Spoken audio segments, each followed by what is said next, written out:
Lalong nagalit po ang mga DDS sa idea na ito, sa statement na ito ni Senate President Tito Soto.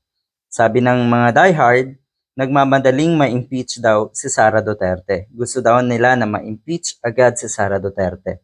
Totoo yun. Dapat siya talagang madaliin. Dapat siya talagang ma-impeach agad. Agad-agad. Totoo yun.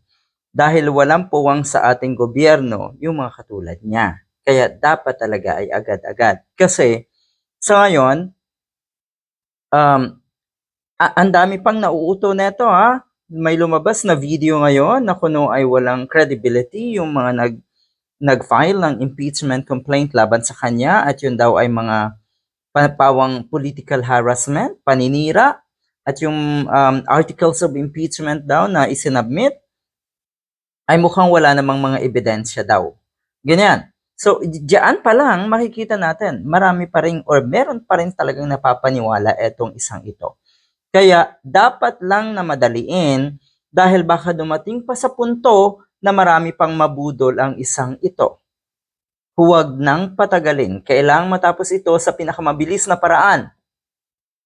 Hindi ito makatarungan sa publiko at hindi rin makatarungan sa inaakusahan. Fair naman yung sinabi ni Senate President Tito Soto. Sinusunod lang niya ang proseso na dapat talaga ay agarang litisan. Kung isubmit na or kung i-forward na nga sa Senado, makapasa na sa Kamara ang impeachment complaint nga laban kay Sara Duterte. It should not be delayed. Ayon kay Tito Soto, mahalagang tuloy-tuloy ang session upang maiwasan aniya ang pagkaantala at masigurong agad na matalakay ang ebidensya ng magkabilang panig. Yun ang masaklap. Handa naman daw itong si Sara Duterte, pero ngayon pa lang nakikita nyo kung ano yung kanyang paawa at mga statement ngayon tungkol sa kanyang impeachment case nga. Siguradong kayod kalabaw ngayon itong mga sinungaling na diehard para ipamukha sa mga kababayan natin na etong si Sara ang victim.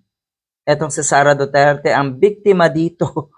Yan ang masaklap na nangyayari ngayon. Kaya ulitin ko, dapat talagang madaliin ang pag-impeach kay Sara Duterte.